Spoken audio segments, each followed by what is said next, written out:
is the on Palestinian heritage and architecture of liberation. And then on the 28th of this month, we have our postdoc, Aga Khan Award, who is going to be speaking on making and unmaking land, architecture, environment, and dispossession in the Upper Euphrates. The two lectures will take place here at the same time. I hope to see as many of you as possible. Our speakers today are, I would consider them friends. So even though I'm going to be presenting them a bit officially, they know that I could actually present them in another setting in a very different way that I'm going to be doing today. So we have two presenters today, Raafat Majzoub, who is an architect, artist, writer, and educator, based between Boston and Beirut and a few other places, as he was telling me now. He is the editor-in-chief of the Dongola Architecture Series, which actually did me a huge honor of having a book on me, who he edited. He's the co-editor of Beyond Ruins with the same publisher of the book that we are talking about today, ArchiTangle, and Designed to Live from the MIT Press. He is the co-founder and award-winning of the Outpost magazine and creative director of the Khan, the Arab Association for Prototyping Cultural Practices, contemporary titles. He is currently a research fellow at the Aga Khan Program for Islamic Architecture and lecturer at the program in Art, Culture, and Technology at the MIT, two hats that he has been wearing extremely well. He has published and exhibited his art internationally. Nicolas Fayad is an architect, educator, and founding partner of MISK Architecture Studio, an award-winning collective practice committed to architectural design and experimental research. Under the banner of preservationist practice, the studio yields innovative built environments of various scales, ranging from master planning to interior design and adaptive reuse, engaging contemporary society with traditional culture. The studio is a recipient of the Aga Khan Award for Architecture for a project that they will be speaking about today, and the winner of the first edition of AlMusalla Prize, which was mounted at the Jeddah 21st Islamic Art Biennale, and which I had the chance to see it in person. A marvelous project. As a matter of fact, actually a revolutionary project as far as Islamic architecture is concerned.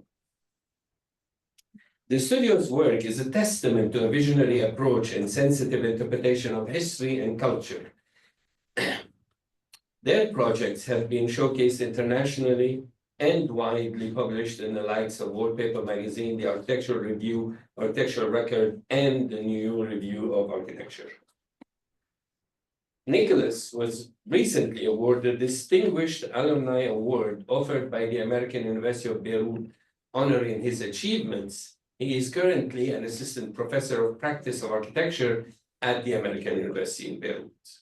In this talk, the two of them present their new book, Beyond Ruins. You have copies to buy here if you're interested. I'm told that he is going not to charge you the 25% tariffs that have been imposed on all import in this country. So take advantage of the fact that you don't have to pay that additional tariff. A publication that explores the potential of modern architecture innovation in the global South to address contemporary heritage challenges, question renovation trends, and reveal gaps in historicization and archiving. Beyond Ruins reflect on the need for new architectural operation due to a lack of infrastructure and emphasizes discussions on craft, manufacturing, growth, aging, why is this reminder now, and hybridity. At the heart of the book is the renovation of the Oscar Niemeyer guest house in Tripoli in Lebanon. That's the project for which East Architecture has received the Aga Khan Award. And I have to also mention that the two principals of East Architecture are Nicolas Fayad and his partner Charles Kebdani, who is not with us today.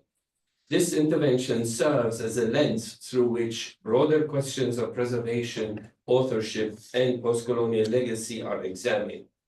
The talk will feature excerpts and perspectives from the book and build on them to reflect on architecture as a practice of mutual translation, one that listens to context, engages with materiality, and foregrounds local narrative. Please join me in welcoming Raafat and Nicolas.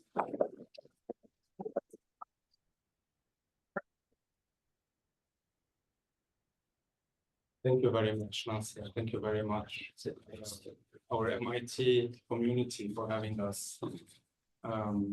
Nicolas, for the sake of aging, speak up. I'm very happy to be back after so many years.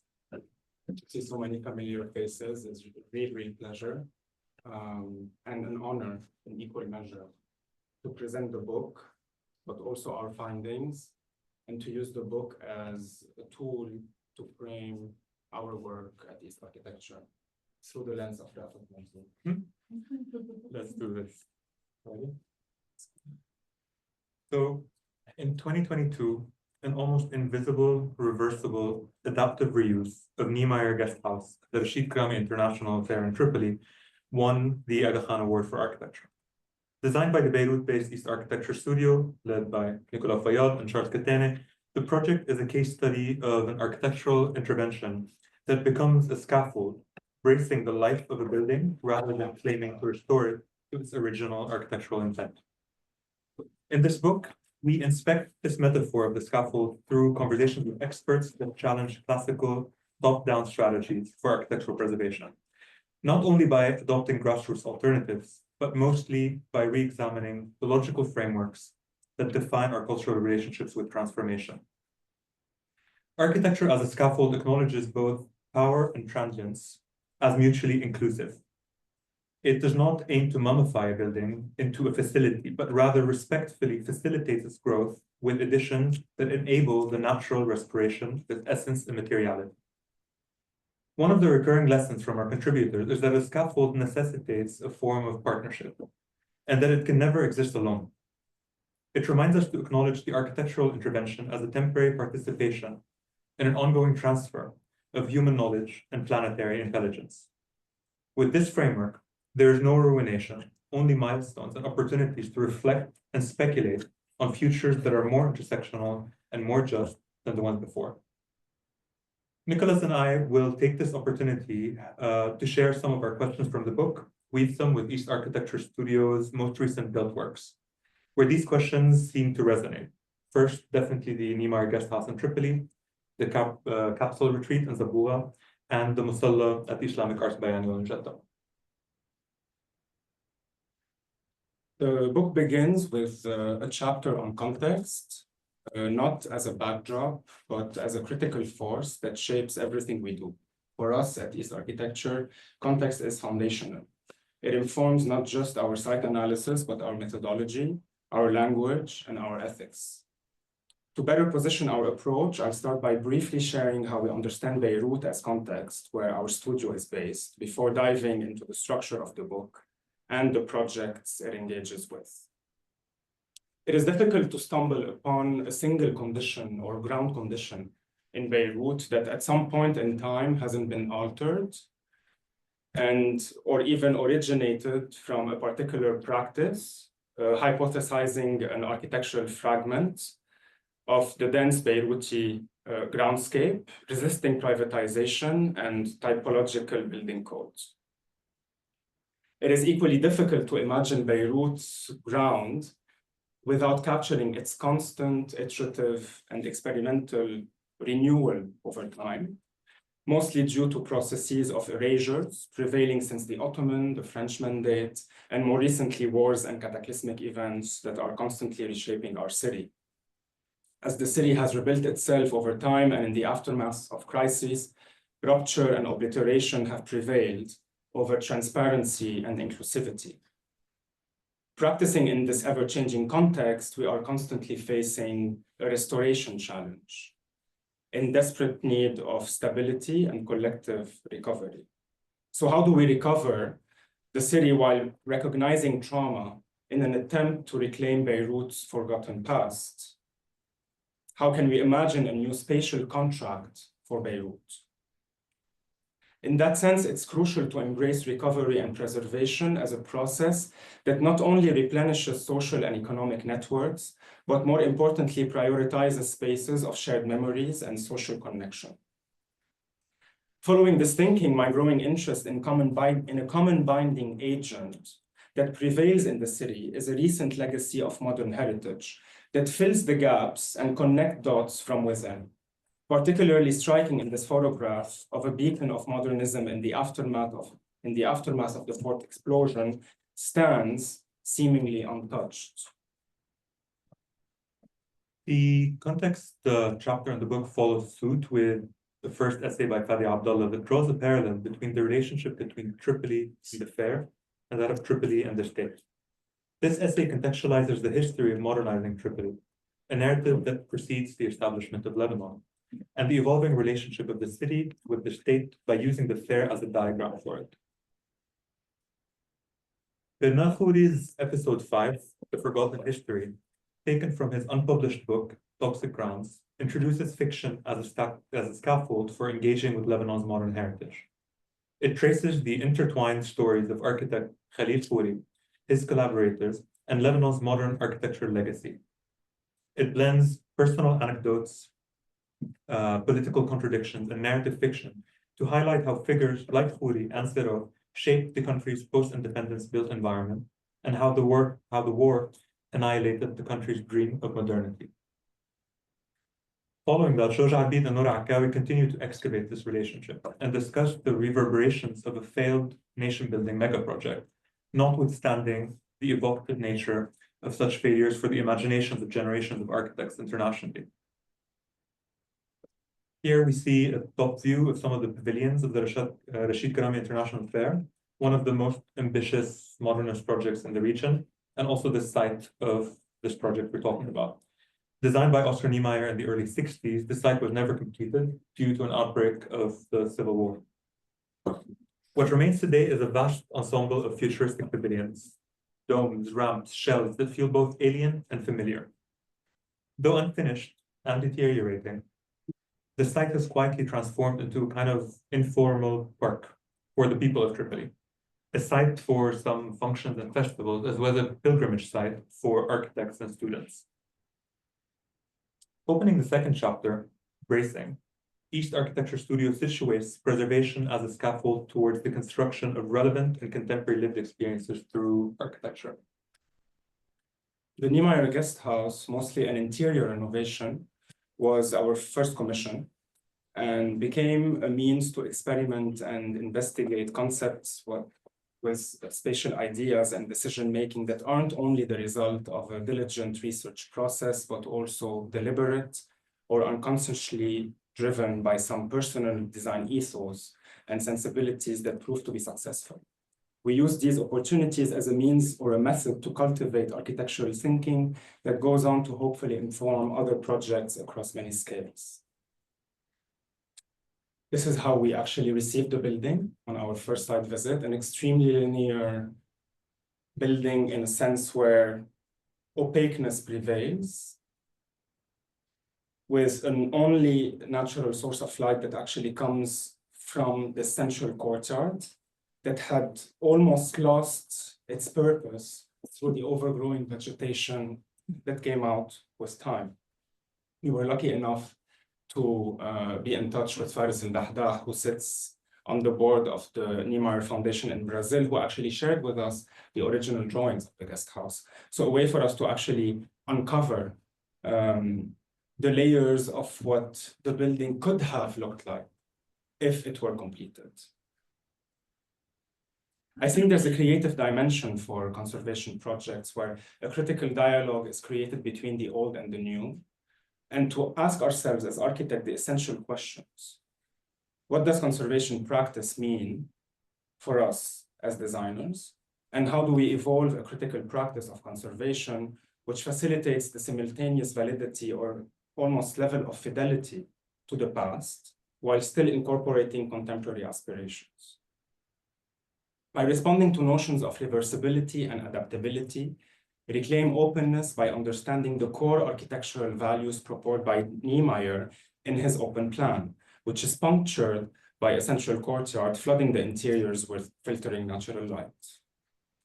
What we call the DNA of our intervention lies in these three spatial moments, starting with a steel and glass partition that seals the interior courtyard from the rest of the spaces around. And really the introduction of this partition as almost a reflection of what happens in the ceiling as a gentle insertion, and really insisting on the concept of the reveal or the gap that sits between the original structure and the new becomes almost an invention, because the new could have coalesced. The displacement of that top metal bar to allow for something to levitate is not solving a problem, but instead is a transcendence of that problem. There's nothing more reductive in that project but the doubling of the mullions, reinforcing the thinness of the structure, its fragility. The idea that this has even survived through a war, but still exists. Notice the lighting that is not centered on the beam, but it actually sandwiches the beam. All of this redundancy and doubling becomes a conceptual probe. So in the book, we invite partners and contributors to echo and unpack this bracing concept. One of the foundationalist perspectives, I'd say, was Aaron Betsky, because he had the statement when he was the director of the Venice Biennial 11th edition, that buildings are the tombstones of architecture.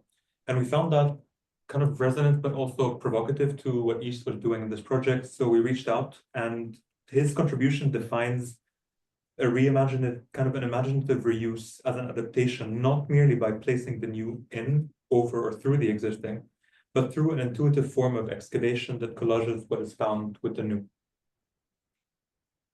In this chapter in particular, we were also curious about inviting interlocutors that may have more questions than praise for the project, the fair or modern heritage altogether. So Sarah Ishioka is one of these voices that wanted to challenge the regenerative nature of the project.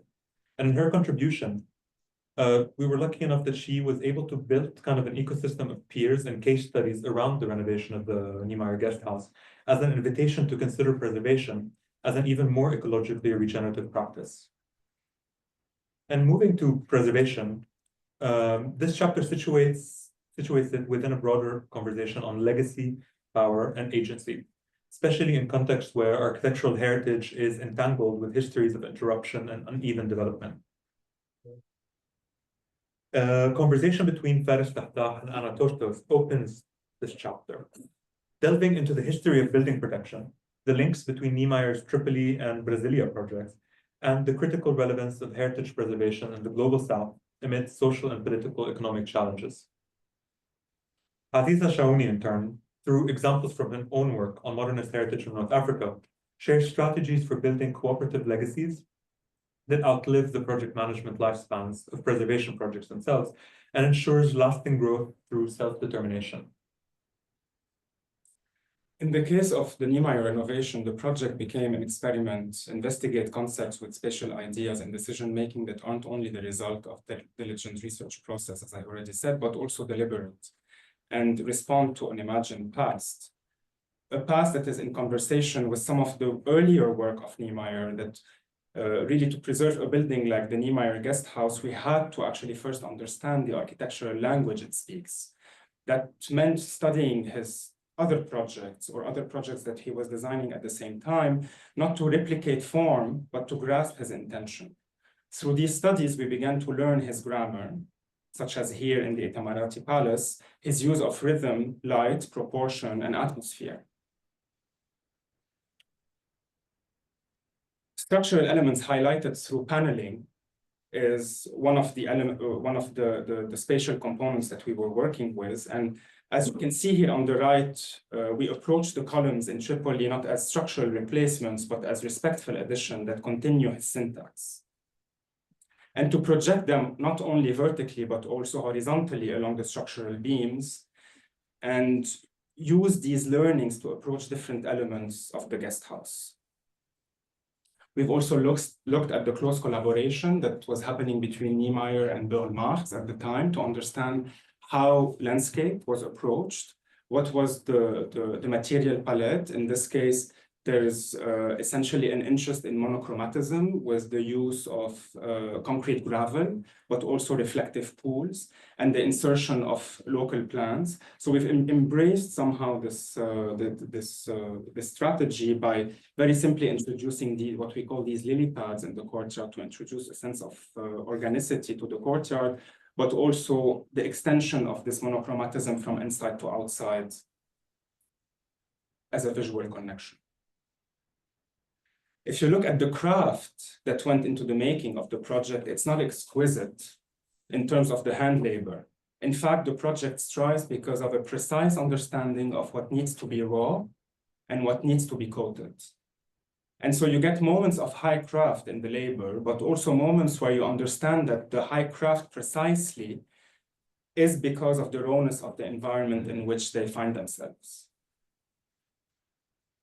I believe it was in maybe our first and second meeting where we were thinking about what we want to extract in terms of lessons from this project. It was very clear that East did not want to create a project that is replicable in this simple format. And we were really mindful about the pitfalls of turning any strategy into shortcuts or standardized guides to deal with either the fair as a whole or modern architecture in the country. So this chapter intentionally explores the lack of successful manuals on how to operate with modern heritage in the region, but also the lack of desire to produce standards and guidelines. And so to kind of complicate that, we consult the work of Joseph Waters, who uses scenography as a scaffold for collective labor, particularly in his project Soft Layer, which was initiated as a performance to preserve the historical Dar Bayram Turkey in the Medina of Tunis. Following that, Noura Sayeh Holtrop, through her work on the Pearling Path project and Muharram, reflects on the importance of considering heritage an opportunity to rethink the present outside the immediate economic need to profit from history in order to afford preservation work the possibility to imagine different futures. In our conversations with civil architecture, through their contribution, they unpack their position that an architecture practice in the region must generate its own context through a collection of their publication that is part of a recursive operation of research, arguments, theoretical frameworks that in turn would produce architecture. There's a strong resonance with the work of civil architecture and in how we both explore the creation of our own contexts, using practice itself as context. In the second project that I'd like to share with you, we paid close attention to the flesh of the site, setting aside aesthetic sensitivities in favor of a more physiological reading, one that acknowledged the stratification embedded in its materiality. We see both these structures, for example, here as landscapes, man-made contexts. You can see an interplay of time and materiality, a predominance of raw stone and concrete, of unfinished structures that seduce the imagination beyond the economic realities that they are a product of. Here, incompleteness becomes a material in its own right. And for the Capsule Retreat project, this incompleteness and low-tech building technology is found in rural settings were the starting point for us to weave in our practice as context. There's something very telling in this picture that speaks the language of almost a subconscious intervention, unfinished but beautifully standing the test of time and overgrowing context. You can find this approach in Addition's materiality chapter of the book, where we consider the stratification of matter and skill that occurs with historical practices. Lies and Yusuf Anastas speak to the interconnectedness of material, economy, and culture through stone in Palestine in their project Stone Matters. In this photograph, you see an overview of Zabouha, a typical village in Lebanon, the context in which we were invited to operate, where there is no unified architectural style. Instead, what emerges is a visible temporal progression of construction revealed through the placement of buildings, their materiality, and their evolving relationships with one another and with the land. The understanding of the site as context, awaiting to be excavated, revealing layers and materials from below, speaking the language of nature, as seen on the left, but also in conversation with a construct that is semi-engineered, such as a recycled wooden formwork awaiting concrete to be poured in. But the site also as a place of knowledge exchange where we had to co-construct almost with the local community, following a set of preconceived construction methods from which we were learning ourselves. Knowing that we had to wear the hat of the contractor on this project, particularly, there was no contractor assigned, bridging the gap between the drawing and the site. But also testing material affect and rawness and the conversation that exists between the natural and the man-made.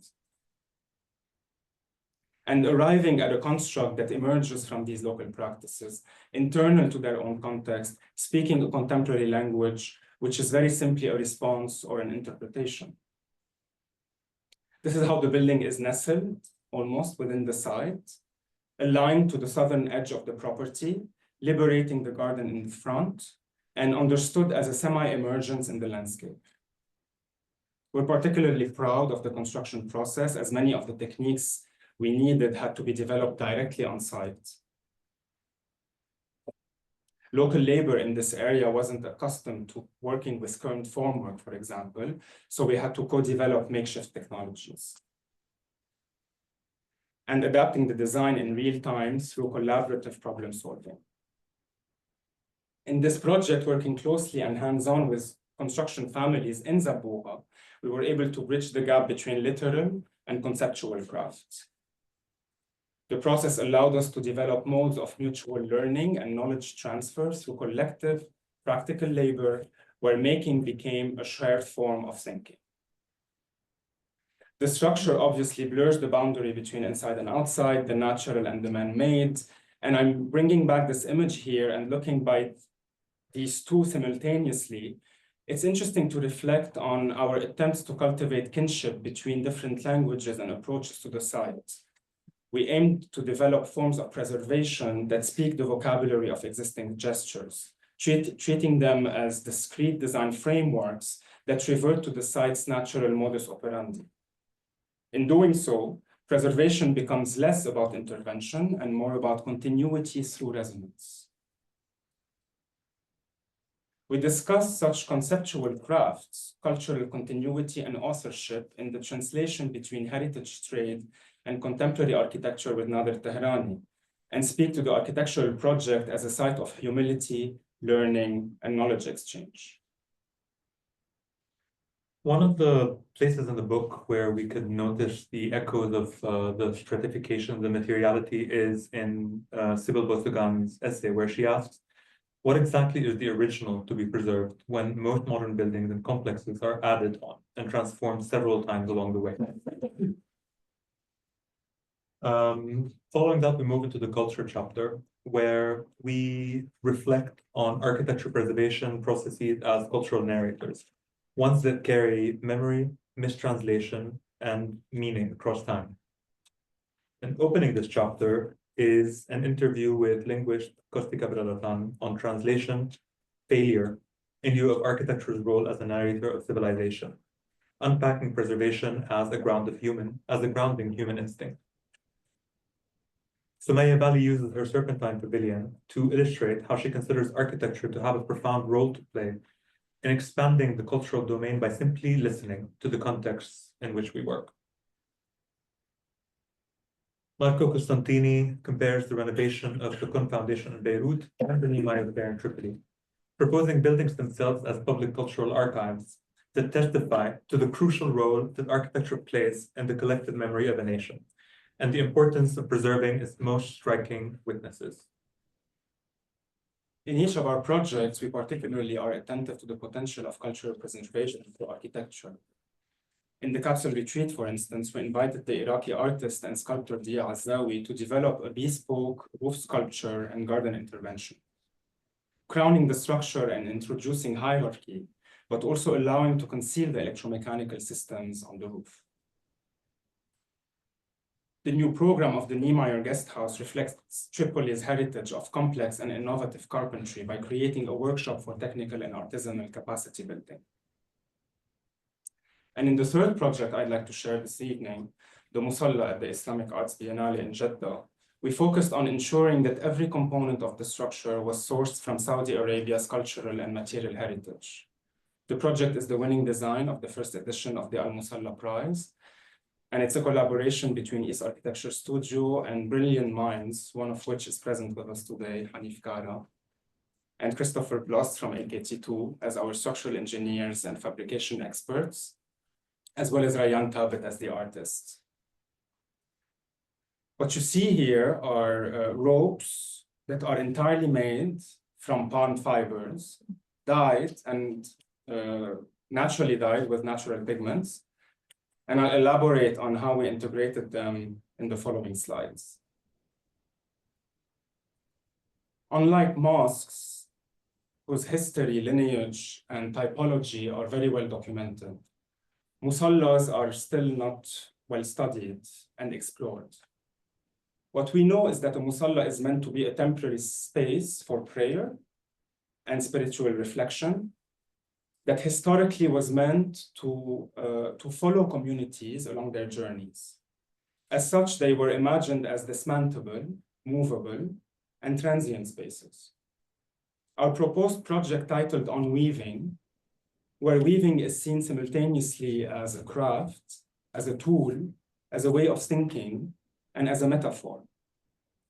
But most importantly, weaving as a ritual in itself, such as the tawaf around the Kaaba, as you see here in the center, but also weaving as a joinery system in a found object, such as the rihal. Another history we were interested in was really the evolution of courtyard typologies in spaces of worship.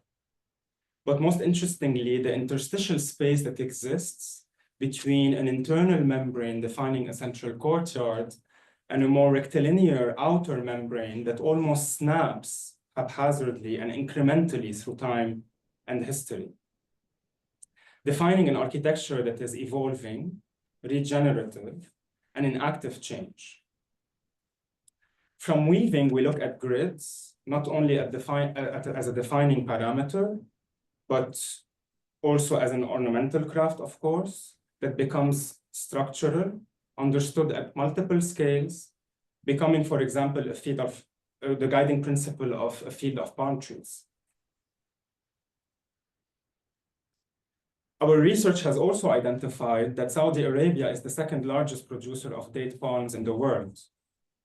The maintenance of these trees produces a lot of waste from the trimming of palm fronds that are usually burned or taken to landfills. A palm tree has several components that can be recycled to avoid carbon emissions of these traditional practices of waste disposal.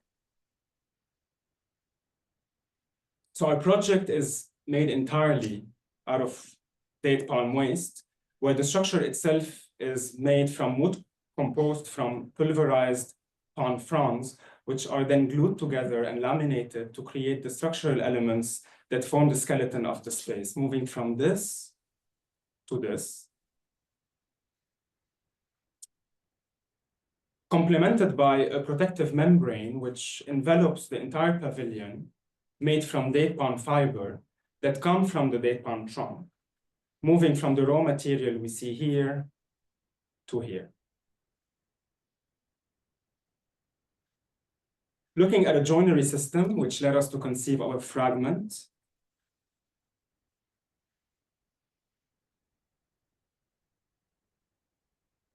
not only understood in isolation, but also fully autonomous, a fragment that actually thins out in its ascent, to which infill panels snap, and the weave actually hangs and cascades from it. It offers multiple possibilities for configurations, whether horizontally or vertically.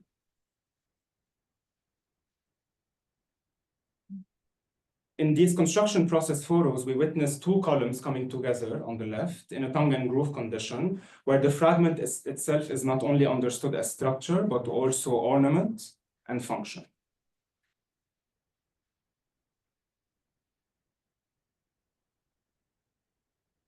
So you end up with these very abstract moments monochromatic, but full of depth and texture.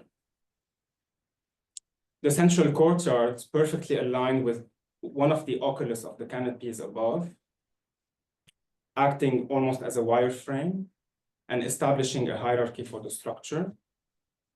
And as such, we were simultaneously thinking of the temporary and permanent potentials of the project.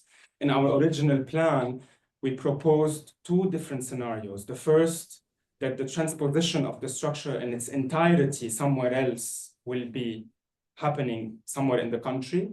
And the second imagined fragmenting the structure to be disseminated in parts throughout the city and potentially acquiring different functions in its afterlife. Learning on the tradition of weaving practices that are indigenous to the region, we noticed that specific patterns and color are used to reflect the surrounding landscape, but also have narrative dimensions.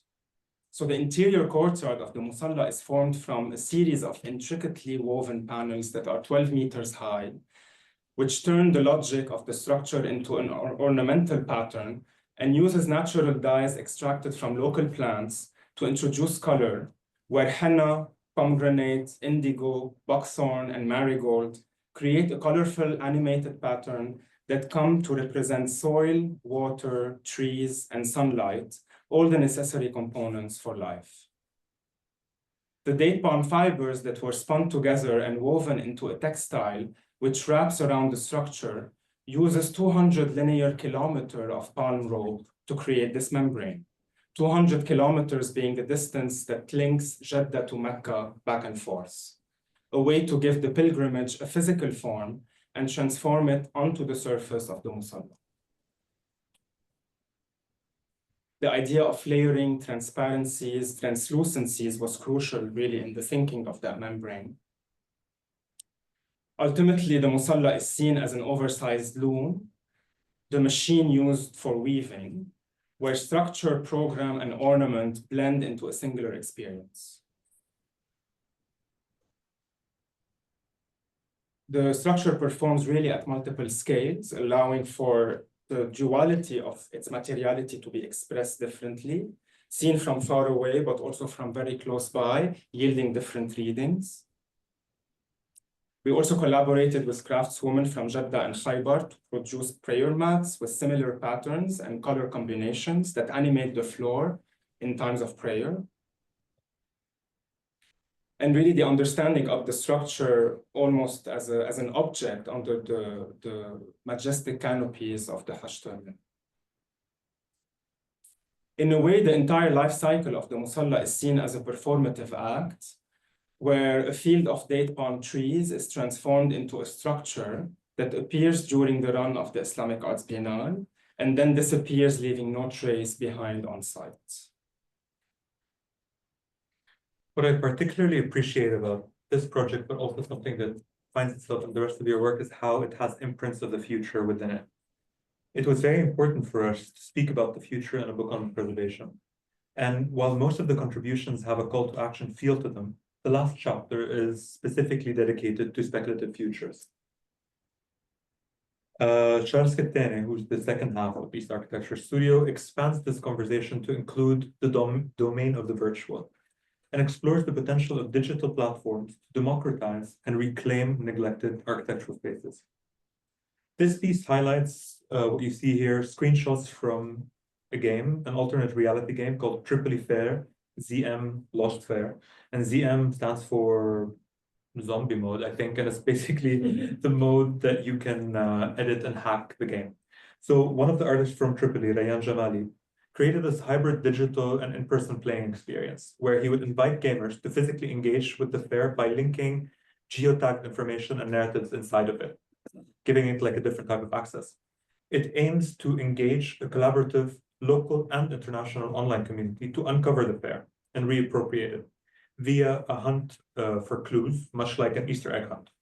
The nature of these clues would vary. Sometimes we'd have photography, otherwise an online database of documents. The example he used was incriminating documents for corrupt politicians like the Panama Papers. So in this essay, Amal Andraouche discusses with us the evolution of public spaces in the modern Arab city and the architect's responsibility to always redefine the brief. And the last contribution is from Akram Zafari, where through an examination of film, art, and architectural works, he establishes that the wider avenue of restitution is a creative practice and not an expression of nostalgia or origins or authenticity. This is a crucial key to operating beyond ruins and into imagination. He affirms that whether it's through archaeology, material conservation, or the dissemination of reproduced images, the essence of restitution lies in seizing the complexities of our accumulating heritage with a sense of creativity, responsibility, and understanding of the sociopolitical undercurrents that shape our world to move forward. In the case of AlMusalla, the competition brief asked us to imagine two different timelines for the project.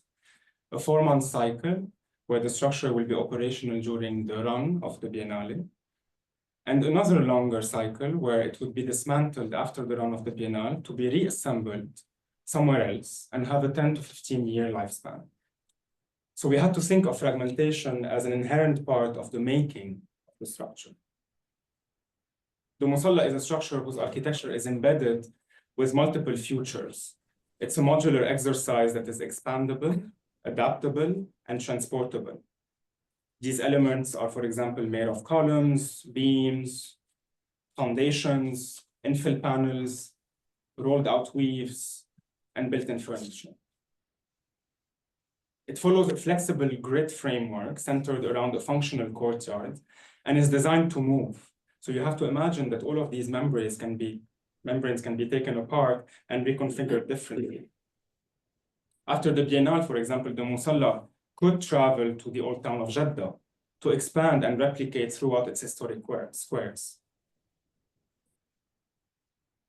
A more recent adaptation will take place at the Abbazia di San Gregorio in Venice as part of the upcoming Venice Biennale, where we are actually taking a fragment. So we're actually back to the seed of the project that made the modular system autonomous, but also replicable. And what's interesting about it is that it will be revealing the joinery system, how things come together. For example, here, as you can see, the structure itself to which the infill panel and the weave snap in conversation with a very historically charged context.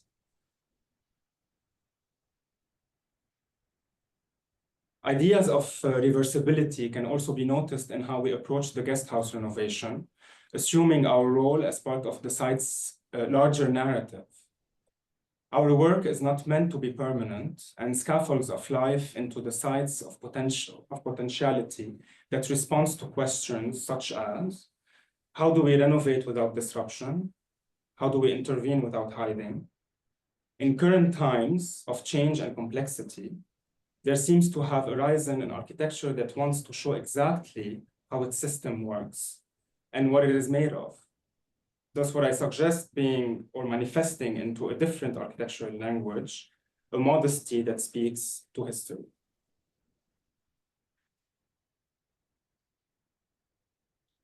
This is the site as we had found it, but might as well be the site as we leave. And we'd like to conclude that through this framework, Beyond Ruins, Reimagining Modernism presents a preservation as an architecture of relationships, mediating the importance of knowledge transmission through buildings and the significance of understanding their contemporary relevance in relation to the transformations of their provenance. Our contributors challenge us to encounter opportunities to reimagine the notion of heritage, not as a fixed point in history that needs to be protected, but as a dynamic, evolving grammar that needs to be made accessible. As a mediator, preservation has a responsibility, surpassing the built form, to translate this grammar into a language that enables multiple actors on social, ecological level to author their shared futures.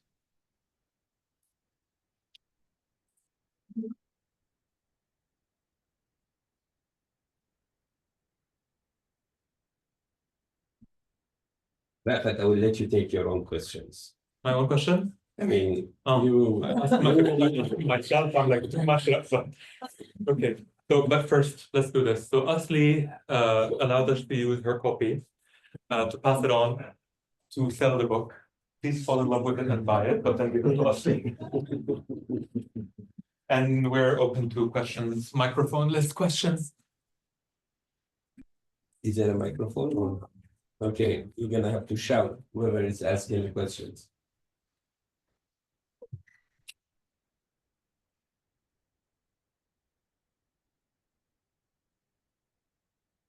Talk to each other. You can't. I mean, if they're... Yes. Okay, hi. Hi. Nice to see you. Nice to see you too.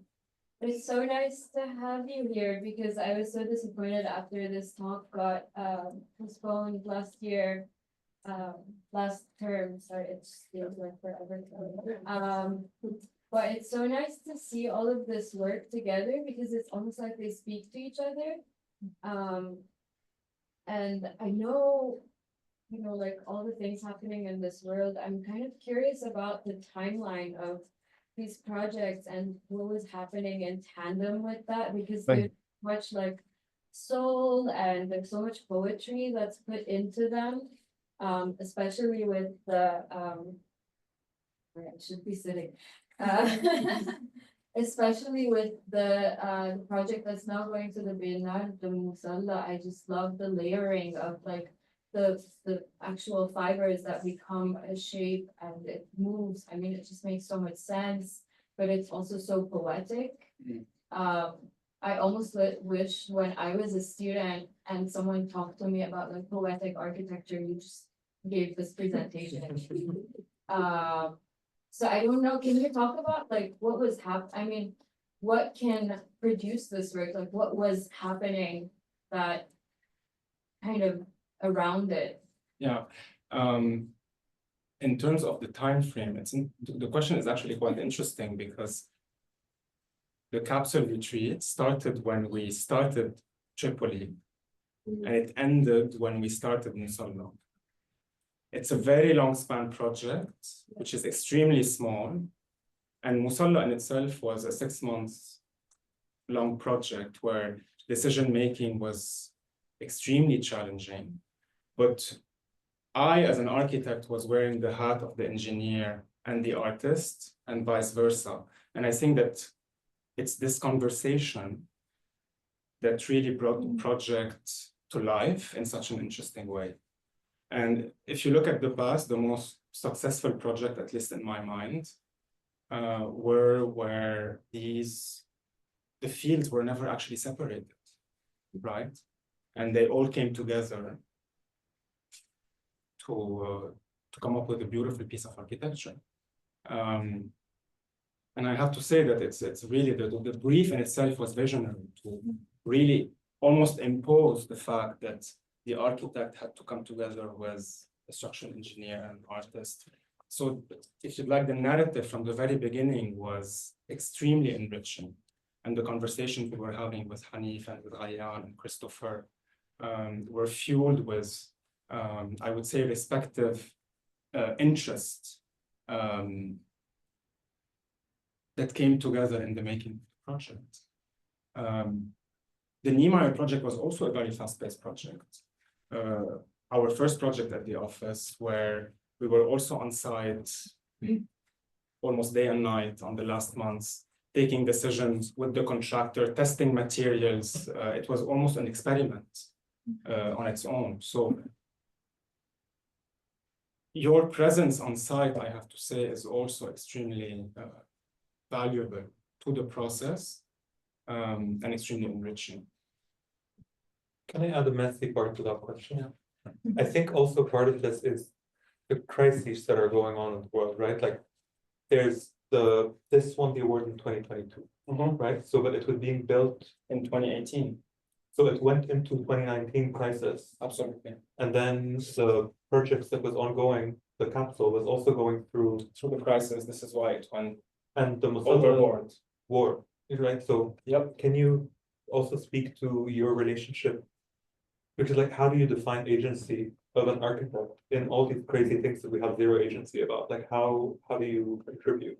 I think that's part of that question of poetry. Absolutely. I think that, well, this all comes with the idea of working under pressure. right? And being able to deliver to, demanding clients. You're dealing with institutions that expect you to be responsive and to be on the go with extremely tight deadlines, with an opening day happening in a week, and the structure is not up yet. Of course, with pressure comes reward, and this is how I would define it. And it's very much true for Niemeyer as much for Musalla. For Capsule, there were really moments of desperation, I would say, where we thought at multiple times throughout the history of the project that the project was actually never going to happen. And my wife can witness this. She's sitting here in front, where we were really, it was a struggle because we were dealing with an individual who had lost everything he had to build this house. With the economic collapse, the economic meltdown in Lebanon. But we really pushed really hard to make things happen. We went really overboard beyond the fact that we were architects. We became his, we almost became the manpower on site. Yeah. So again, pressure, working under pressure, but under other circumstances. Yes.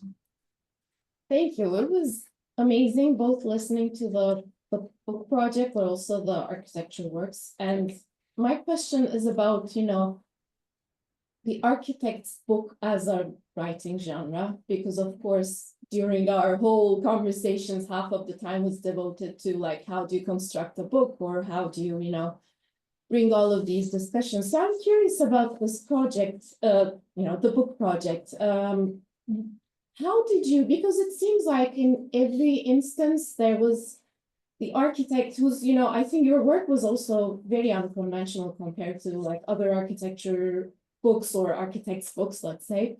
But then you also kind of exploded them and, formed this constellation where, there is, the originality of like, until when do you go back to, or like the public space, etc. So you were able to like create this constellation. So it's like a history book also that tells us about Lebanon for the last, let's say, 2 decades, but also it's an architect's book. It's so what was the thought process and how did you like really construct this as a book project? Maybe I'll start and I'll leave it to Raafat, but the starting point was to absolutely not use the project as really the foreground, but the background, and to allow for the themes that we were interested in as an office to unfold in these chapters, and to allow for other voices to actually reflect on this. So yes, I see it more or less as a history book that maybe uses the project to maybe almost as an informative tool, to allow for these other themes that are much more complex, much larger, to emerge. And we were lucky enough to really have these positive responses from 28 contributors in this book, which was very difficult to deal with, but we made it, and most of which are very complementary as well. And this is how they almost naturally inserted themselves in their respective chapters. Yeah, and definitely I agree. And I think what was really interesting, I like to think about books as like these social projects where it's not about displaying something, it's about trying as much as possible to use the format of the publication as a way to have conversation with people that maybe you don't have interface with. So like a lot of the times that we were sitting together, I was just asking them, who would you like to speak to? Like, who is someone that you want to pick their brains about what topics? Like, what are we looking at? What are we thinking about? And then also trying to conceptualize the project as an outreach of like conceptual testing. Like a lot of these people didn't know what the project was, weren't affiliated with Lebanon. We didn't want to make it a book about Lebanon. We wanted to showcase that we are producers of methodology, not just people that are going to showcase like this happens in the global south, right? So everyone that we talked to, we didn't talk from an identity perspective. We spoke from the fact that we have an architectural practice that is super young, that is already winning an international award with methodology, with a proposal. And what do you want to say about that? How are you doing it? And then it became a conversation. Like if you read the book from start to finish, it feels like people came together and spoke. None of the people used the languages that they already use in their own text. We didn't recycle old texts. Some wanted us to recycle old texts, but then we turned those into conversations. You see, like when we started, I think in the beginning, we really wanted many formats. We had photo essays, we have conversations, transcripts, we have essays, shorter pieces. So the book itself really wants to be alive in all these social conversations, which is very reflective of the context and also how each work. And I feel like I'm very excited about books about architecture because they allow us to open up all these methods. So you have linguists and artists and architects. And I feel the end result is accessible by all these dimensions and also proposes more for each, like when we were planning this presentation, our first conversation was like, let's really bring in projects that weren't even there when this happened and let's weave them and let's see what is still echoing. And I think, I mean, I enjoyed listening to this because it's also something, it's extending the social project. Yeah. Hi. How are you? Good to see you. Good to see you too. Thank you for an amazing presentation.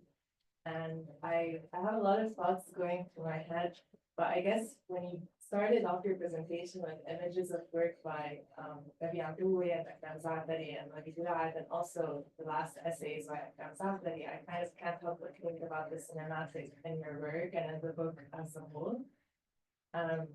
And your project, you know, evokes some sort of cinematic composition in a lot of ways, and materiality and sensitivity.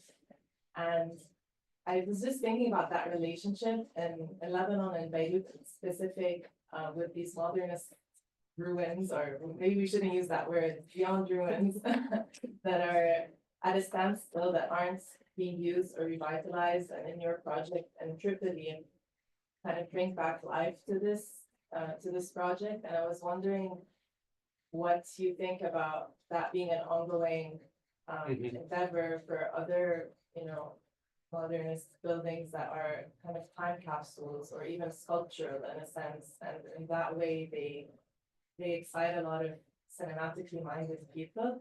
And then the interventions become also sensitive to that idea of, you know, image making and like embracing that, and especially in a context where there was, you know, I don't know, like the modernist architecture was evolving in tandem with these like experimental cinema movements at the same time, and they kind of speak to each other, you know, during the Civil War and after the Civil War.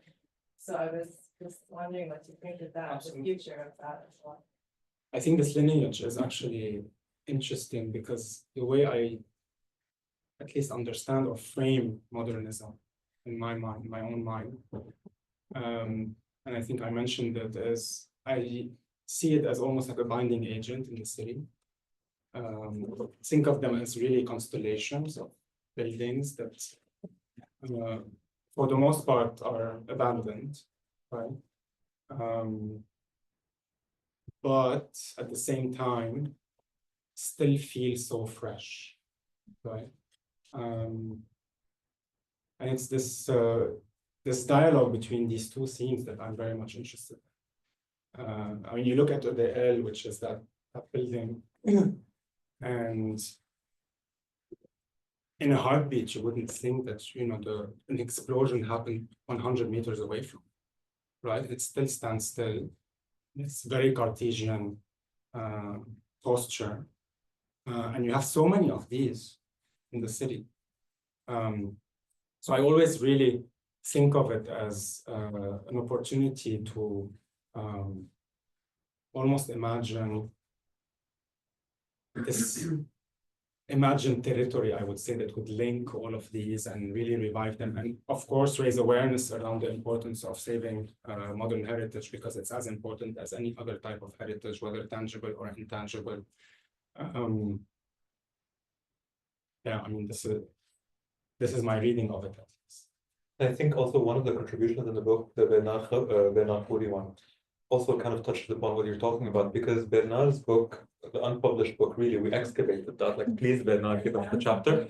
He deals with the modern heritage of Beirut as a backdrop to fictional cinematic experiences. And I think bringing that into the book also allows us to include our humor in it, and the humor of one of these architects that really is speaking what contemporary Beirut is looking like, and versus what is now kind of a project like East, a smaller studio, etc., acknowledging fiction and these like ambiguous cinematic iterations of the city as truth, right? And playing with that. And I think that was from our end kind of like not in a cute way, but it's there. It's in the book. I'll show you have a question.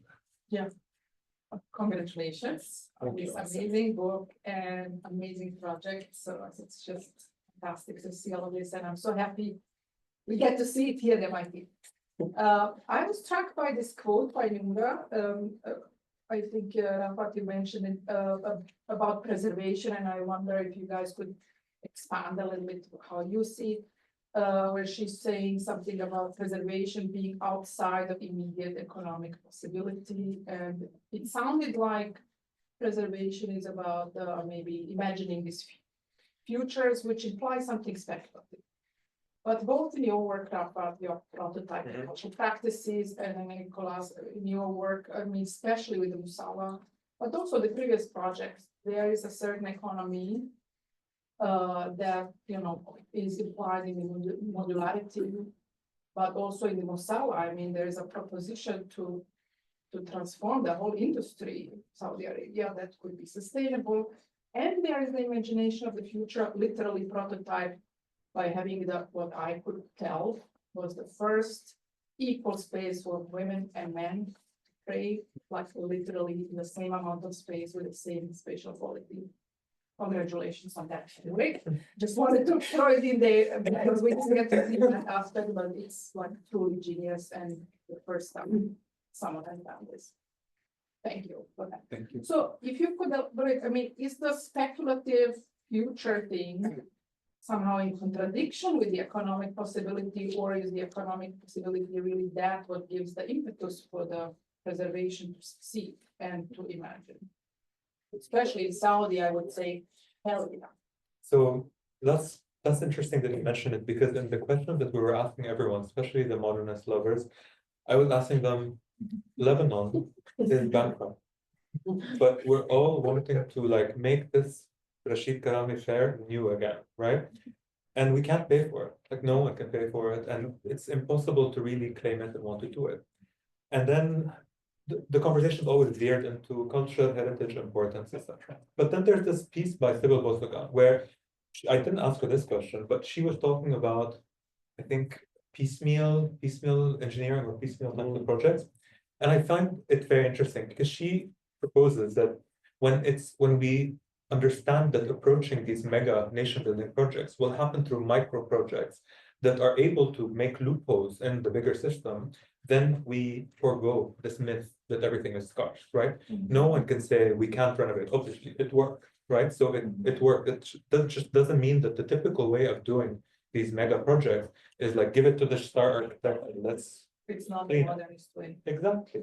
So I think this is we open this we remove the stones over a couple of these relationships with possibility and possibilities of speculating other things. And I think your projects, because of their scale, really propose or really showcase how narrative impact and like inspiration, as you were saying about the poetics of the project, can make humongous impacts that really defy any status quo. And then because of that, we will make resources, and it will be bit by bit, it will be patchwork. It's very hopeful, sometimes naive. I know I just heard myself, but I feel very hopeful looking at these projects. And I do think that if we approach them from a very collaborative, flat way, we overcome all these, I would say, post-colonial baggage of impossibility, you know, like we can do that. So this is ish an answer to your question. Yes. Yes. No. Here. Yeah. And Hanif. Fahad, go ahead. You have to put that too. Thank you. just want to ask something about the Musalla project. The rectilinearity of it, which is quite fundamental to the joinery and everything, has somewhat of a history of, a mosque which does not move across space. It resolves its rectilinearity with the obliqueness of the Qibla in a particular way. It produces very interesting things in the immediate urban fabric. Something like this, when it travels in a square in Old Jeddah, or let's say to a space like this, which is quite tight in the middle of. Yeah, if you could go around thinking of the Qibla and the Mihrab, and what does that do here? How does it rotate itself? Does the congregation rotate? And that's, I think, very interesting, and I would like for you to absolutely. Sorry. Actually, one image is quite telling of what you're highlighting here. So the image on the left shows a rotation of the entire structure towards the Qibla, essentially. So everything actually evolves around this axis, which is almost at 45 degrees in this case, because we all know that it really depends on the location. And everything, if you'd like, ripples from that center of gravity and from that axis. So in its transposition, it would need to actually stay as is if it were to stay as a Musalla. And really mitigate, if you'd like, a side condition that would allow for this orientation to stay as it is. If it were to be fragmented, then you can maybe start to rethink that maybe part of it will be used as a prayer space, so oriented in the correct direction, reconfiguring the Qibla wall, and other parts can be reclaimed by the public, and allowing for multiple programs to coexist. It is still unclear at the moment what is the exact legacy of the structure, but these are two directions that we're exploring as we speak. Thank you. Thank you. No, simple. That's all I can. So thank you for this presentation. A lot of what you said about conservation reminds me of the proposal of Busher and Fletcher around cognitive conservation, and they talk about this division between human and nature, how we should go beyond the capitalist model of preservation and conservation revolving around the market. So I was thinking about, how do you think about the economic model of your work? And do you think you could go beyond this market of philanthropist funding model toward more community-based common model, where we give the preservation in itself would give agency to the communities around this. Absolutely. A lot of absolutely. Yeah. I think that the answer lies in the difference between preservation and conservation. What we're interested in is preservation as a mode of practice, rather than conservation per se, right? So we see the Musalla project as a preservation project. This is how we've approached it from the very beginning, because it preserves practices, it preserves a set of skills, and it preserves a context, a way of living, right? For the capsule, the way preservation frames the project is really with this community involvement, with the emergence of concrete as a material in these villages, and really bringing it forward as an emergence in a landscape of trees and stone, right? And this is the conversation that we're interested in, rather than conservation, maybe in the sense of the Niemeyer project that really looked at conservation practices that we had to learn ourselves. We were not trained as conservationists. We had to actually learn it on the field, learn the skills, and take decisions that could have gone bad, by the way, but we were lucky that, you know, it was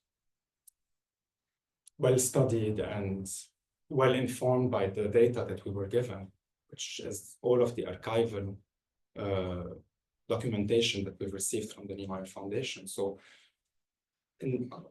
for that project itself, it was really a learning curve along the conservation theme, I would say, but then I would say preservation is something that we embrace somehow, and that frames our practice.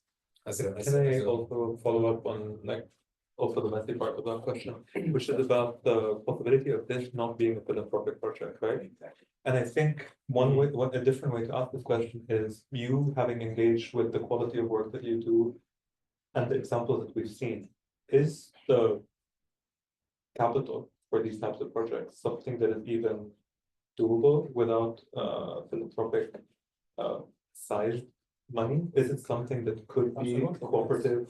Definitely. So they're not super high, like they're not expensive projects in terms of the making. No, I can tell you that Niemeyer and Capsule are extremely low in terms of you know, when you think about, you know, the economic feasibility of the project. It was also a guiding factor in a lot of the decisions that we took. We had a lot more liberty in the MISK project because we wanted to, with our client, to actually push the boundaries of what was possible in such a short amount of time. And it was important for us to get there, right? So it was a lot more generous in that sense. But for the first two projects, it was a lot of the, you know, decisions also were, I would say, we were maybe intelligent enough to choose our battle and to make the right decisions. And from a lifestyle perspective, the technology seems low tech. The materials are clear and pure. Yeah, extremely low tech, sourced locally or in a nearby village, and working with the local labor entirely from A to Z. And also accepting that mistakes that happen on site are sometimes intentional and we can live with it. And it's not about being perfect, or the craft that you find in Niemeyer is not perfect, right? But the intention is there. These partitions are meant to be actually removable, and the space can actually host another program in the case of Niemeyer. So attention to detail in the making wasn't a priority for us, right? So there was not maybe enough money that went into it, and it's okay, right? We lived with it. I mean, Rani, you've been to the pavilion, you've seen it, and you can tell that it's not perfect. So. Yeah, go ahead. Well, first of all, amazing lecture. Don't need to speak. Sorry. I do my order.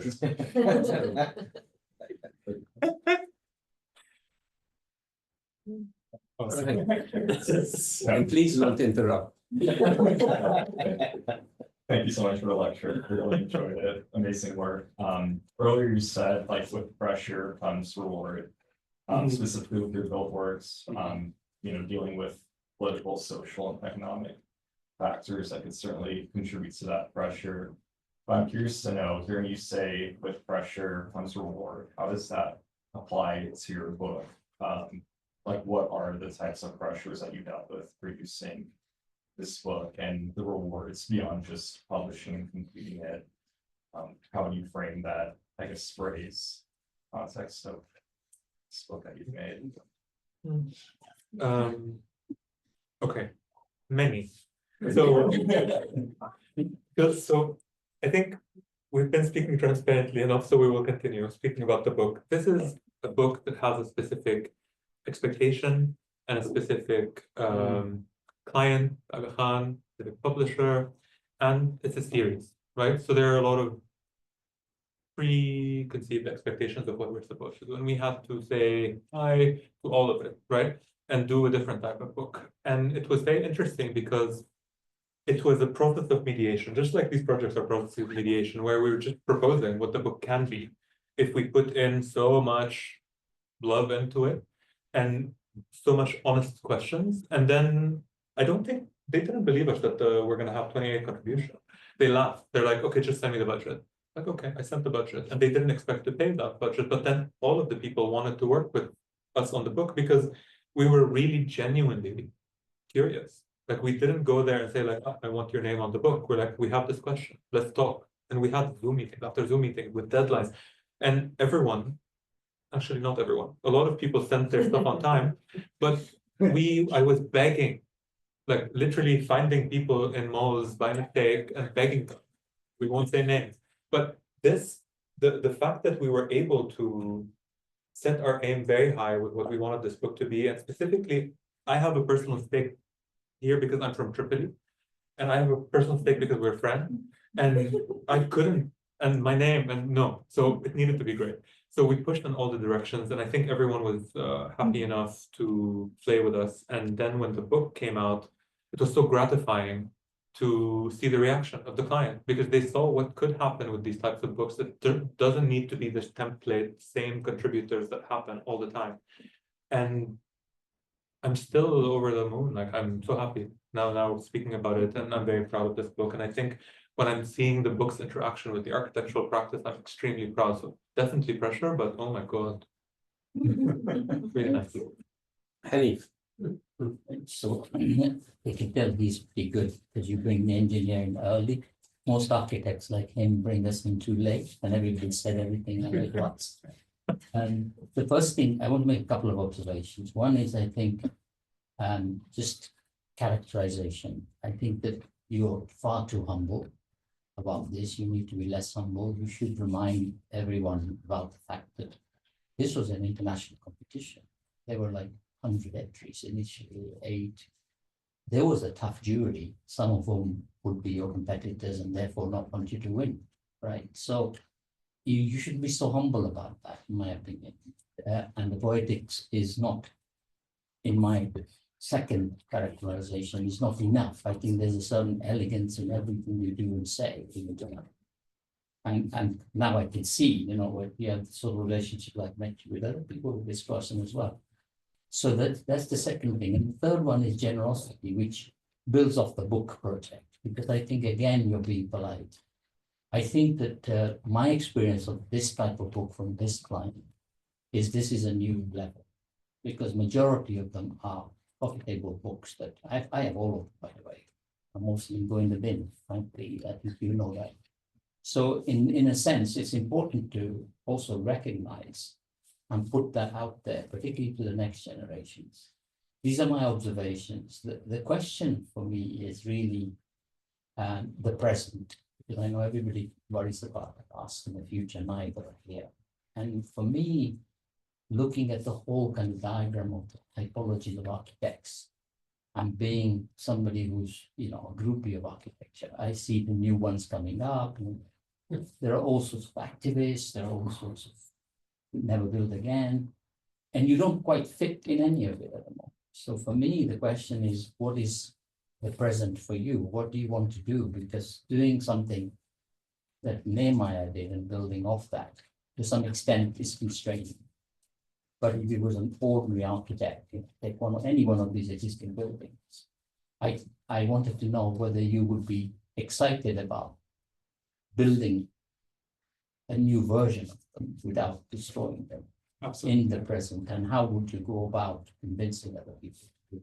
Absolutely. I am in this phase of struggling with the fact that I would not like to be recognized as an architect that deals with conservation, and this is what I do, and I won an award for that. This has never been my aspiration, to be very honest with all of you. I found myself in this situation, and I'm actually building a practice that is maybe using it as a seed. And actually it goes back to this idea of conserving versus preserving, right?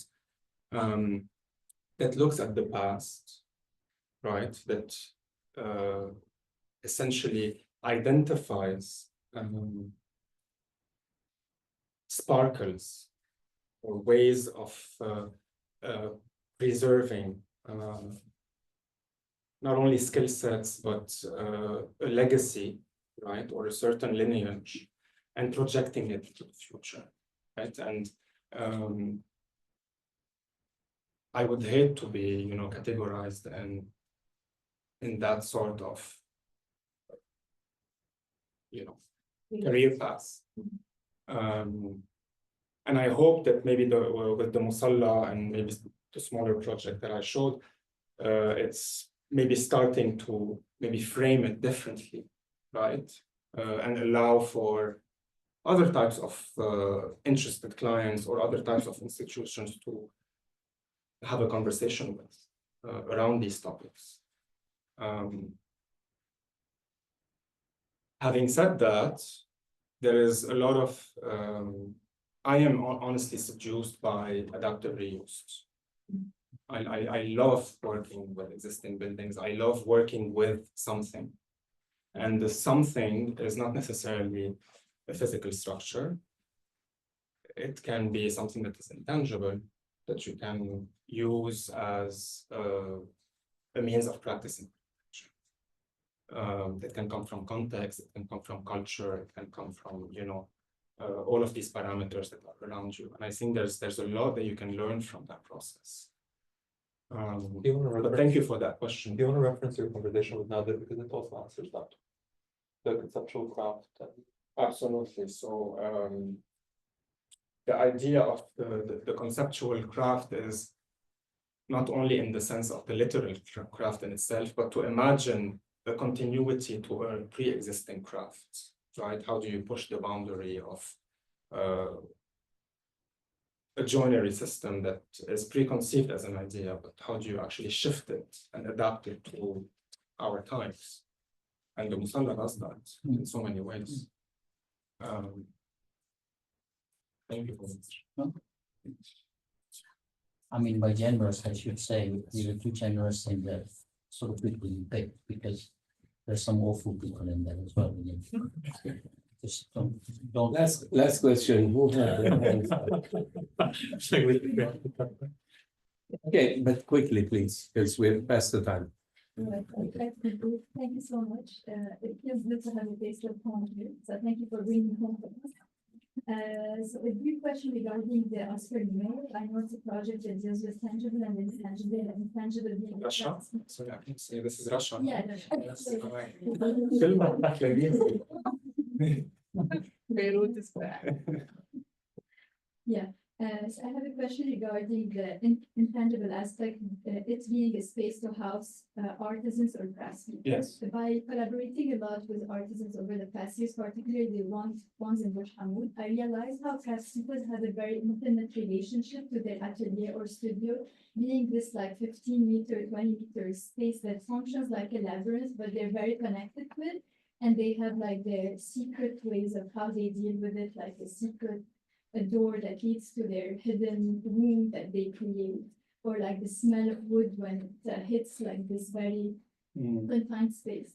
At the same time, I feel Minjara and the reappropriation of the space also allows for collaboration, which is something they need.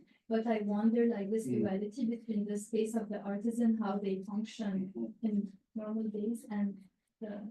Absolutely. We felt that there was a struggle at some point, but luckily, the program essentially that is run by Minjara, it's a rotating program of carpenters. They don't leave their atelier. They are actually brought in for a couple of months and introduced to, workshops,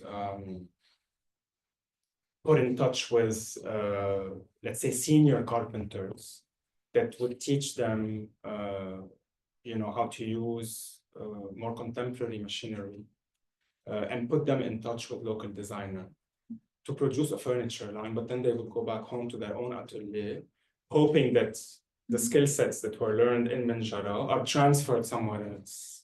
And this is how they can start to actually build a larger community and create social impact, of course. So the space itself is not meant to be, if you like, a permanent atelier for only, let's say, 10 carpenters. At the contrary, it's kind of a rotating program, which allows for this, the duality that you were talking about, they don't have to leave the atelier. Thank you both. Thank you.